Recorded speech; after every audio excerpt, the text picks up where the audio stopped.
I'm going to turn it over to Charles. You've gotten to know him over these last couple of days. As I said, Charles has such a unique experience for ADAP in particular.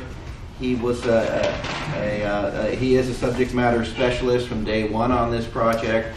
I'm assuming he got so engaged and immersed in ADAP that he decided to go back to Afghanistan with the Mississippi Agribusiness Development Team. He was in the South in Kabul, so he is back now, and I'm going to turn it over to Charles. Thanks, Paul. You're welcome. Good morning, everybody. So a little bit about my background. You've heard that I was a subject matter expert. Before that, I was a long way back. I joined the Army in '86, became a field artillery surveyor, 82nd Airborne in 18th FA Brigade down at Bragg. And got out in 94, put myself through college as a forester. And in 1999, I got a job working with Southern Illinois University in Carbondale with my colleague, John Groninger. And about 2005, 2008, we got involved in working in Afghanistan with the USAID project. And through that project, as a forester, we were sent out with a lot of PRTs and ADTs to do watershed assessments and things. So that got me started. And then those 4 deployments with AWAT got us kind of to be part of the ADAPT crew, putting the curriculum together. And from September 2011 through June of last year, John or I were out here every month doing these trainings with soldiers and sailors like yourselves. So as Paul mentioned, I was set to go on sabbatical from the university last year, and I wanted to do one more tour in Afghanistan before it was all said and done with, so I volunteered to go as a DoD civilian and was the one civilian attached to a military unit. So what I want to do for you, or what Bill and Paul have asked me to do, is I know none of you are ADTs. ADTs are kind of on the way out in Afghanistan. There's still several very active in the Southwest. But RC East and RC South has no more ADTs anymore, and they will not be replaced. So what I'm telling you is kind of old, but it's a month old. I've only been back since Mother's Day weekend. It's good to be back. As many of you know, you come back, it's like being let out of jail. Not a lot of people understand that, but you probably all do. So what I want to do today is provide for you some lessons learned in RC South.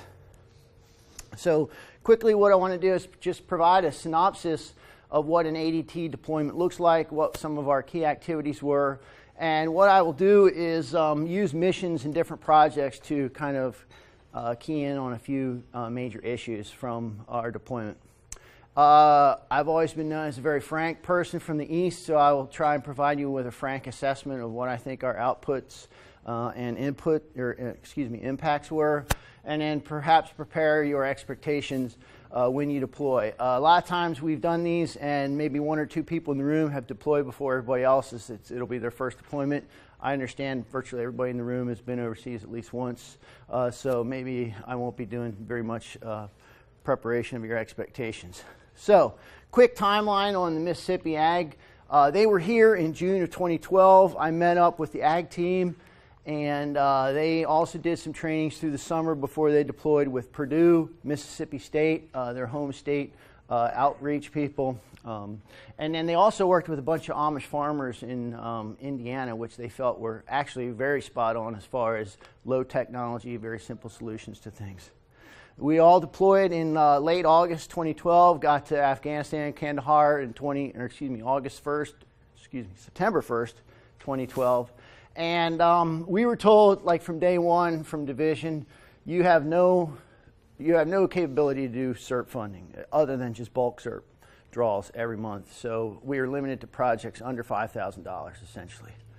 Our first set of operations were conducting high-value crop surveys in many of our villages in Zabul province. So we were just northeast of Kandahar. And a high-value crop survey is something set up by division, ag economics people who want to know what are some of the issues with agriculture outputs, agriculture inputs, where their markets are, where the food is going, what kind of prices they're getting. We use those high-value crop surveys as an assessment to find out problems with water, problems with insects and disease, problems with soil amelioration, things that we could then use to plan our missions for the ensuing year.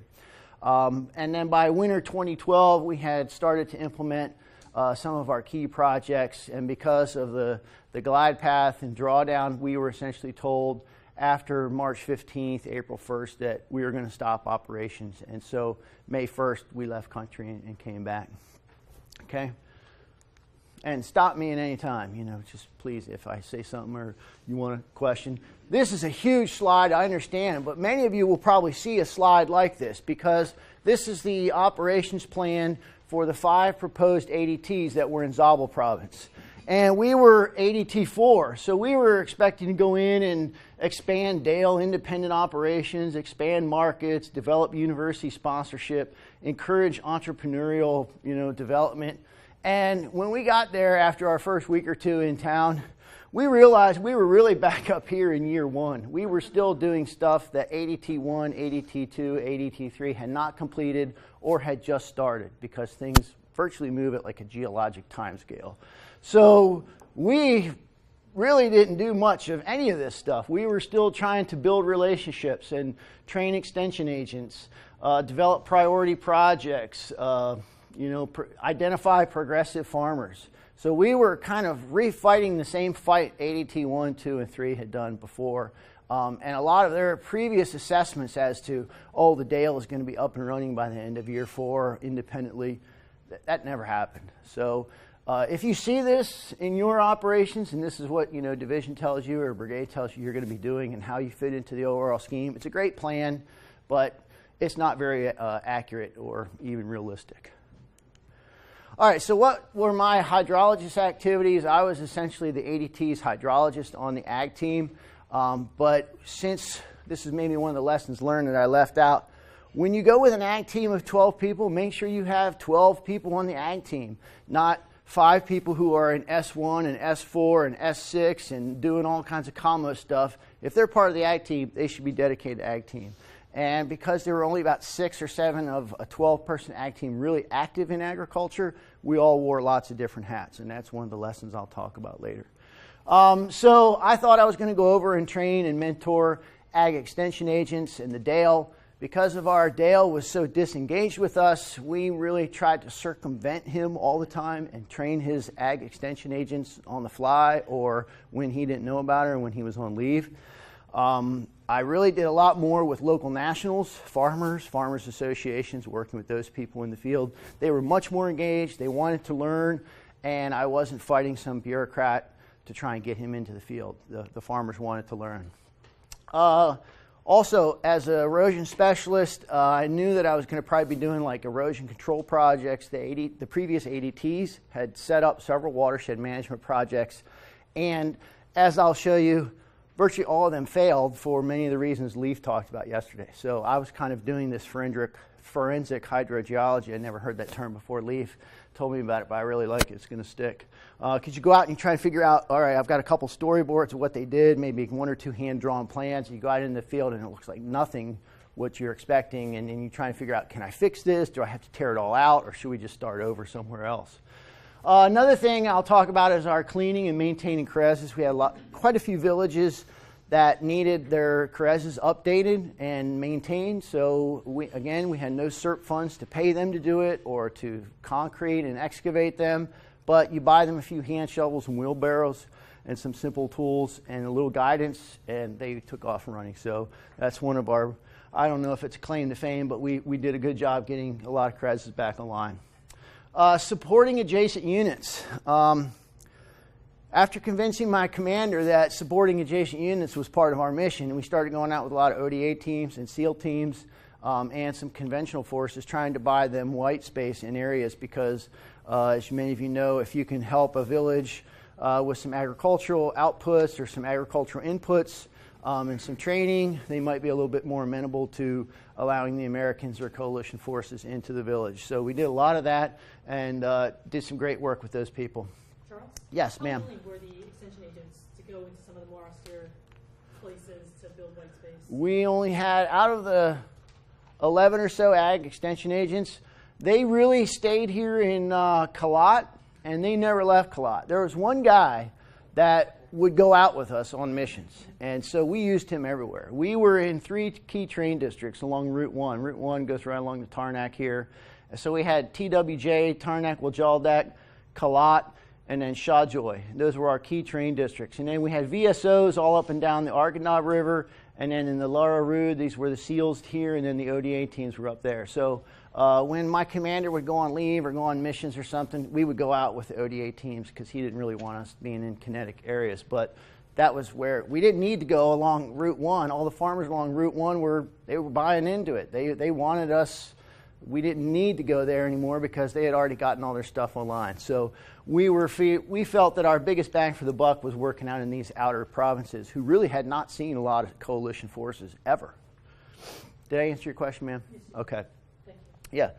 And then in the end, people asked me, did you really make any impact? You know, and since we weren't paying for projects, we weren't putting 5,000 people to work, I felt like one of my biggest impacts in that country was to try and connect the farmers or the Farmers Association with their respective Dale employees or their MRRD employees, whoever it was that was the government agent put in charge of whatever project they needed. So I was trying to be a connector, a liaison between the people and the government. And when I left all my villages, my final mission, I would be like, here's all the phone numbers you need, here's all the NGOs that are working in this area. You know, I've given you all that I can. You need to take this and run with it. So I hope that in the end, some of them will be proactive and use the information I gave them. Another thing that was asked of me was up along the Arghandab River and along these mountains here, there are a lot of artesian springs. And these springs are about as big as these rooms, and they pump millions of gallons of water out of the ground, okay, through hydrostatic pressure. And a lot of these were slumping, very old walls. I'll show you some pictures. And I was told, oh, you need to help stabilize these things. So I worked with PRT engineers and CBs and things like that. And in the end, we didn't fix any of them because they were so expensive to fix. To do them right, we could just put like a Band-Aid on them. But I was like, that's not really going to help us in the end. So let's try and teach the people how to do it, what needs to be done. But in the end, it just was deemed too expensive to fix these very large springs. And you'll see they feed a lot of people.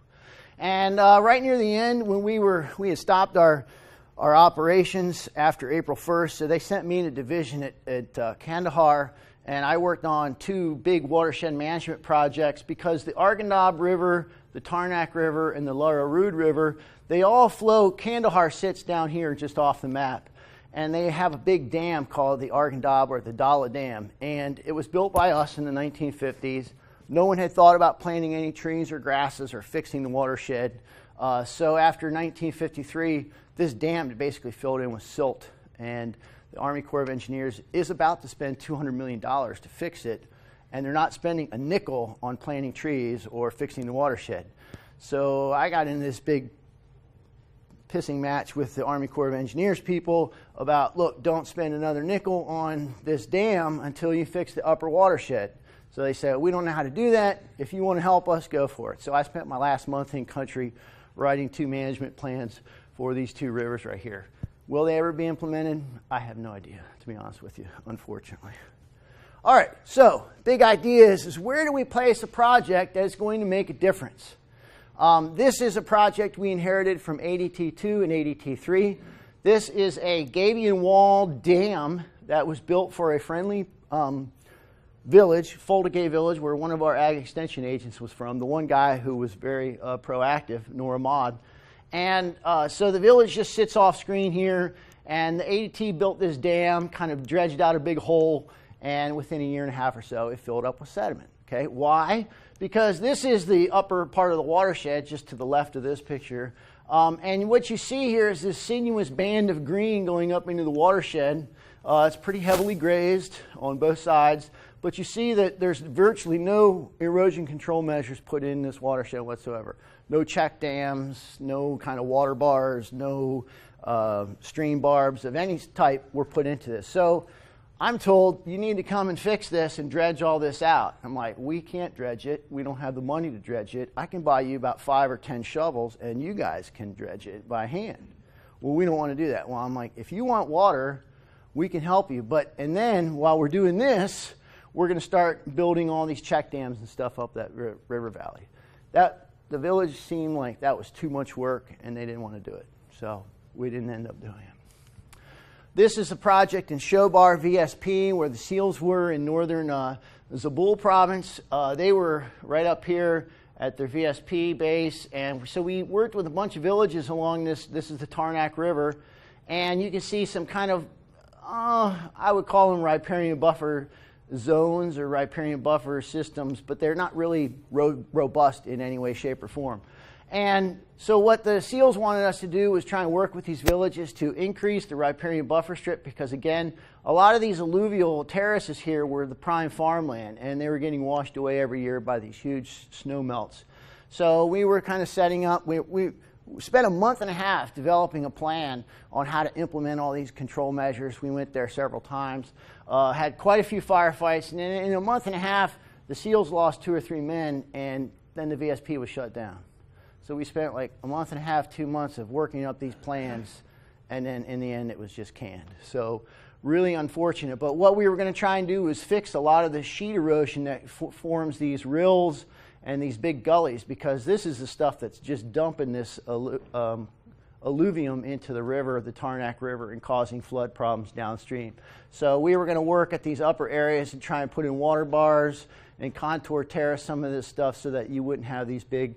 And this is loess soil, wind-blown loess soil, which is extremely fine, heavily erodible, and it's just a bad place. I mean, it's a great place to grow food because the soil is very nutritious and fine for holding water and nutrients, but it's just an erosion nightmare. And especially you can see all these areas. This is like rain-fed wheat up in these areas.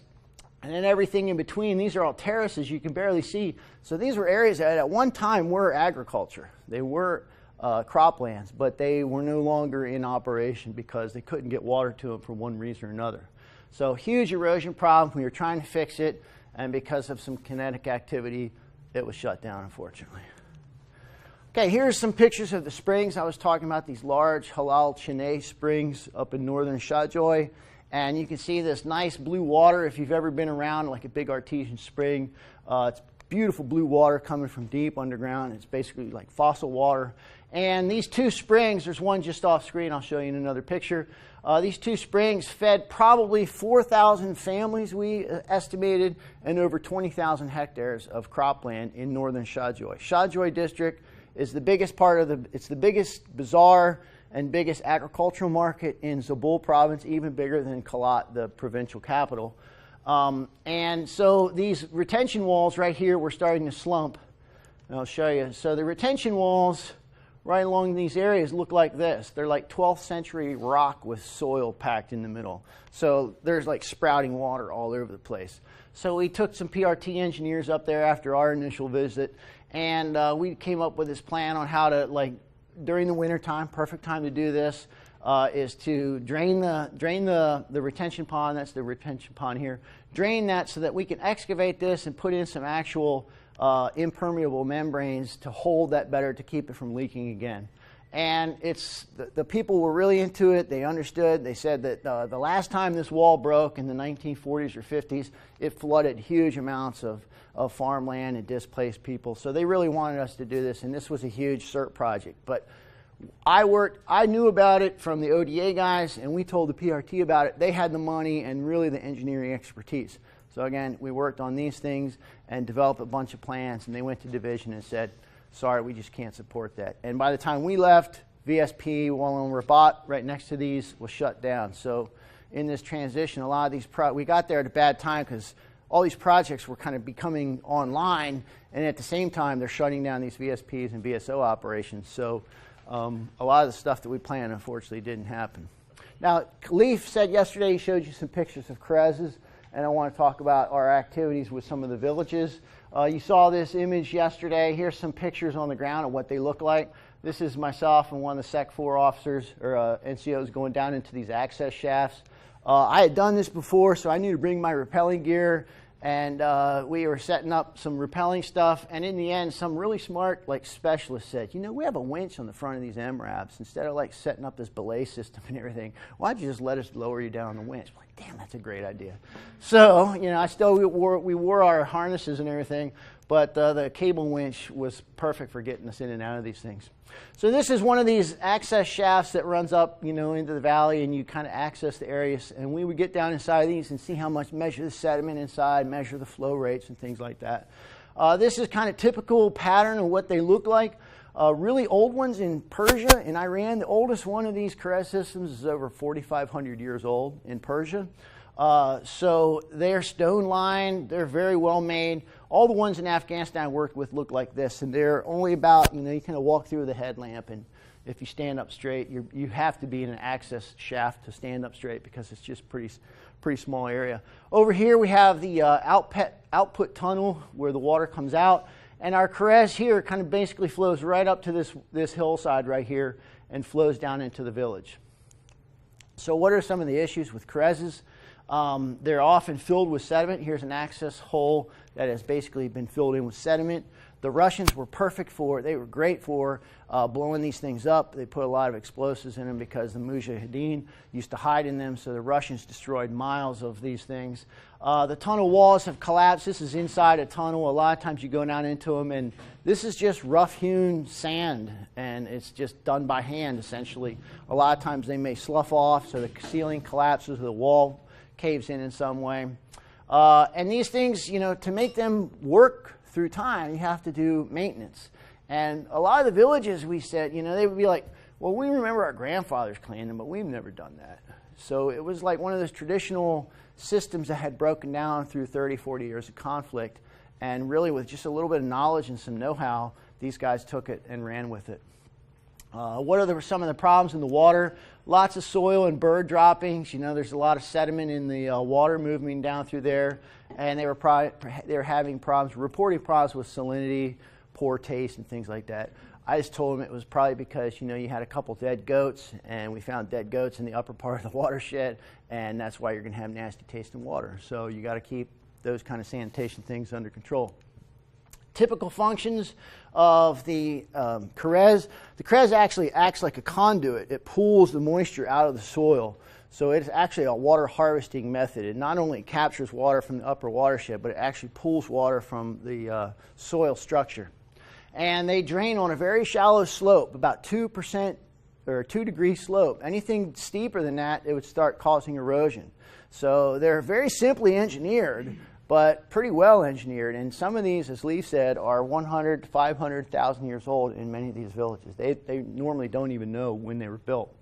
They oftentimes flow into a basin where the water rests for a little bit, allows sediment and things to precipitate out and sediment into this little area. This is a great idea. The problem with that is the bathtub for the village. That is their latrine for the village. And this is their drinking and irrigation water source.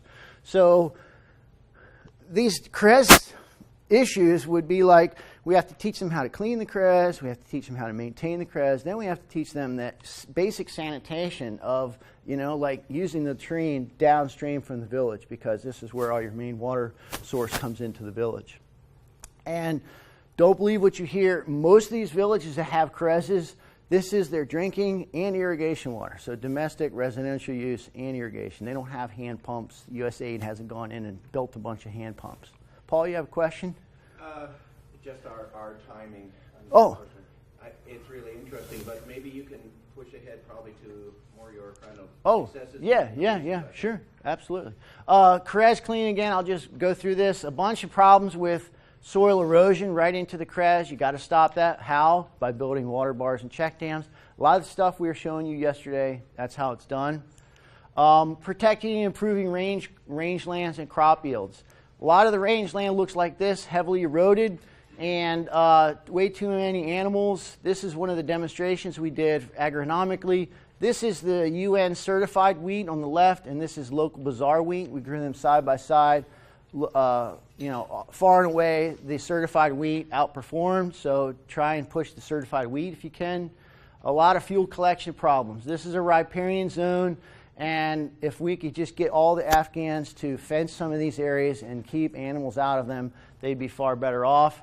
Zabul province is one of the few places that uses compost. It's the only province in the 17 or 18 I've been in, that compost was part of the agricultural system.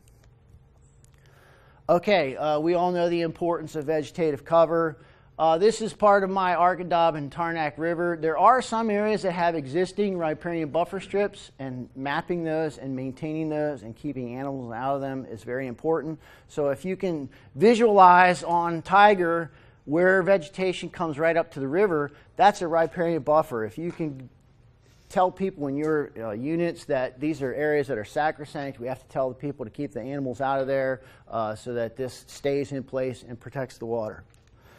One village at a time. What we saw was we're working with a lot of extended family farm compounds where we have 3 families essentially living in culottes here, and they all manage this one big farm compound. Very integrated, like old style American farming, where they had multiple crops, lots of livestock. They weren't dependent on one particular crop or another. This is almonds. Fruit and nuts were very big in southeastern Afghanistan where we were, and there were a number of issues. Pest problems, pruning issues, overwatering. They would water these things through the winter when they were dormant, just basically wasting water. Did a lot of shuras, sitting with village elders, talking about different things, and noticed the ubiquitous sagebrush for winter cooking. And then you move like one step up from a farm compound and you're into a village where you've got maybe 5 or 6 families, up to 10 families sharing areas, and then may have outlying farms around the villages. Here we're in Shinke with the seals, and we're talking about the issues. One of the things I found with a lot of Afghans is they would get pissed at us because we would come to villages and we would offer help, and they were like, well, what did you bring to give us? And we're like, we have knowledge to give. Well, we don't need knowledge. We need things. And I got really tired of that Afghan attitude of if you just came empty-handed, you might as well leave. But what we found out in a lot of these villages was that they had lots of sick animals. You know, they needed inoculated, and we had a great vet staff. So as I talk later in this, I'll get to a couple slides. That's me up there doing a lot of the inoculations because we just got so busy with things. I wasn't planting trees or doing watershed management, but I just had to step up and do whatever was asked. We had a lot of wranglers, animal wranglers. So some of the lessons learned, I know that's what Paul wants me to get to. We had limited success because of the episodes with the ag extension agents. Ardale was very disengaged with us because we did not support any of the projects he wanted. So we tried to work with them when he was gone, and I did several teachings on watershed management, soil conservation, and grazing, rotational grazing with them. Again, it was for their knowledge because only one of these guys was ever really going out to any of his villages he was responsible for. So I thought that working with the Farmers Association really drew the best results. They were engaged. I would fill up a room when we would do presentations and workshops. And they came, they didn't want any money, they didn't want anything, they just wanted some training and some help on their farms. So working with the local nationals is where we went. And despite division always telling us you have to engage your Dale, you have to work with the government, they did not want us to be there, so we just worked with the local nationals. We did have a few villages willing to implement simple fixes.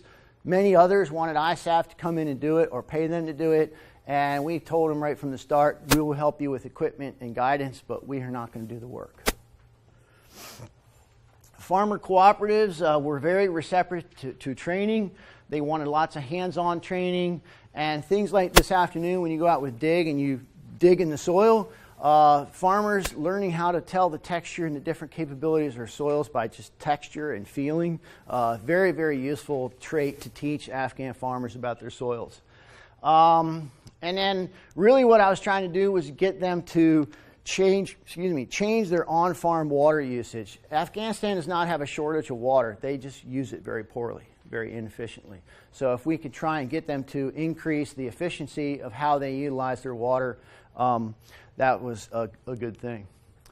So we were laying lots of foundations. As I said, we didn't put a lot of people to work. We didn't build huge projects. But we provided some guidance on crez cleaning. And then in the end, 3 of the villages that we worked with developed, they got a grant from spirit of America to buy a truck and a trailer and stuff like that. And after we gave them the equipment, they kind of set up their own business, entrepreneurial business, to go out and clean other people's Carezas. So we hope that moves on into the future.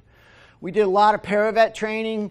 And these men were not veterinarians, but the closest thing to it. And I think one of our real impacts is on the livestock health in Zabul province. They're very dependent on their livestock, as most other provinces are. So if we can increase the paravet skills and their capabilities in 5 to 10 years, we were thinking that the livestock health and the overall herd would be better off in that area.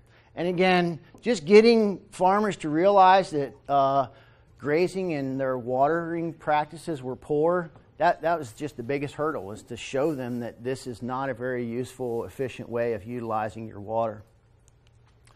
A lot of barriers to success. We had very limited Dale support. We had all kinds of suras with the Dale guys. They would come to these things and, we'd put on the dog and pony show for them, but a week later they wouldn't follow through with emails. They weren't sending their ag extension agents. So I pretty much just gave up on the Dale after a while. And then a real Afghan aversion to changing their MO, their modus operandi. They we've been doing this for a very long time. Why should we change? So here we're with the ODA team, and they built a road, a rear ECP into one of their bases, and they took off a chunk of land, maybe the size of the front of this room. And these farmers were adamant that they should be paid for the loss of this land, and they wanted me to come look at it because I'm a land tenure specialist. And I went there, and it was like where all the crap from the fields that had been assembled over the last 50 years, all the rocks and all the roots and stuff they pulled out. I'm like, you haven't grown anything in this property for the last 50 years. What are you talking about? Why should we pay you for the use of this land, or the not use of this land? So they just stonewalled us the whole time, and I don't think that was ever figured out in any way, shape, or form. But a couple of these guys actually 3 or 4 days later after this meeting were rolled up as Taliban commanders. Again, it's hard to see who you're working with. A lot of reduced funding. It's a realistic end to CERT projects. That top image is one of my favorite examples of where Gabion baskets were gone wrong. PRT in Nuristan had built this, and it created huge amounts of problems, so thank God we're not doing that. And then I think one of the real problems here is mission creep, deciding on the way forward and sticking to it. America is really good at coming up with new plans every 2 to 3 years, and we never really seem to finish out the plan we started. We have to kind of assemble it or reassemble it and do something different. And a lot of ministry folks and ambassador type people hate to hear that, but that is the honest God truth. We need to make a plan and stick with it. The reality of things now is that the reduced presence in the key terrain districts is so limited that we're probably only having about a 15 to 20% impact in our key terrain districts, because we worked in these 3 central districts primarily, and that was only about 60% of the population. So there was 40% in these outlying districts that we were having no impact on, not reaching in any way, shape, or form. So in conclusion, we were trying to influence the population at the village level. I'm convinced that the only way to work in Afghanistan, you can forget the males, you can forget the Dales in the province or the central government. I know that's against what we're supposed to say, but if you can make changes at the village level, you are really going to move that country forward. That's how things operate. People identify at the village level, the tribal level, before they identify as an Afghan. Conduct patrols and implement projects in the outlying districts with the Special Operations Forces. This establishes good contacts between the local nationals, puts somewhat of a Jaroa face on it when you have a couple Jaroa officials with you, or at least an Afghan that wants to pretend that he's working for Jaroa. Practice good soil and water conservation. Everything that you should learn about this class has some bearing on water or water use thereof. And if you don't understand water, ask people who do, find out what the issues are, and move forward. But I guarantee water will be one of the main things that you deal with. You really need to integrate projects from the upper slopes to the lower catchments. You can't just build a little area like this without doing some upper watershed management. They will fail. And that's why I laughed so hard when Leif Christensen said the same thing yesterday. Despite our extremely small footprint, we did try to leave things better than we found them. I ended up doing a bunch of ag classes for the girls' schools and boys' schools in our areas, trying to teach them about kitchen gardens and basic soil conservation issues, trying to work with the next generation. So some things for you to each think about. I think that you need to yield to the needs of the mission. A lot of us get kind of narrow-minded as to what our mission is or what our capabilities are, and I think we all in this room know that we can work outside the box and really provide some positive things to the mission outside of your field. So sometimes your influence will be felt in another section of the mission or the team. I didn't do a lot of hydrology while I was there, but I was a key ag team member, and after our ag chief left, I basically became the de facto ag team chief, even though I wasn't a military person. Work with a multitude of persons and agencies. If you can integrate across like Army Corps of Engineers, the PRTs, the ADTs, the C8 teams, the Special Forces people, if you can work across all those, you have a lot better opportunity to pull all of those resources together and actually pull something off if you're allowed to from up above. The exercise you didn't pay attention to may turn out to be your most necessary offering to a village or farmer association. So this whole week of trainings, like you may really like the erosion stuff, or you might like the soil or water management. You have no idea what's going to happen when you get downrange, and you have to kind of step up and help the team out. Simple yet effective training does yield benefits. Those who asked yesterday, this is a picture of that slope we were on yesterday when we first started. This is Dave Kriedemeyer, the NRCS guy, and you can see we had just put these in a week or so before. A little bit of rain filled in, but you can see those deep gullies running up there, where now we've pretty much patched that over. And this is one of the SEAL teams from last June that built that water bar across the top there. And these were the same SEALs that we were working with in Shinkei district in eastern Zabul province. And they were out in villages building this kind of stuff to try and just teach them how to keep soil out of their water canals and things. So in conclusion, I just want to tell you all I appreciate serving with many of you. I appreciate your services. I'm an old school soldier like many of you, so thank you very much, and I appreciate your contributions to our mission and the mission in Afghanistan. So maybe I have 1 minute for questions. Yeah, while we set up the next presentation, any questions for Charles? Charles, I've got one. You mentioned that you didn't seem to really be able to jive with what the Dale's list was. What was so different about the list that the Dale had for development in his area compared to what you folks were finding? Okay, a great question. The Dale, when we got there, he had a kind of laundry list of things he wanted.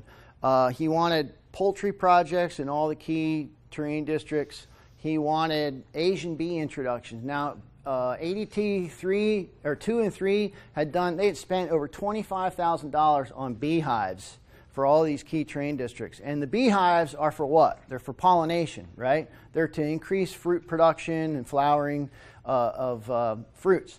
So he wanted another $25,000 worth of bees, because what we found out during our high-value crop surveys is that the beehives that were given to the villages, they were not told anything about what to do with them.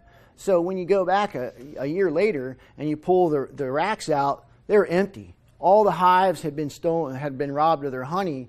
So they weren't told that the bees were a pollination resource. They used the hives as a honey resource.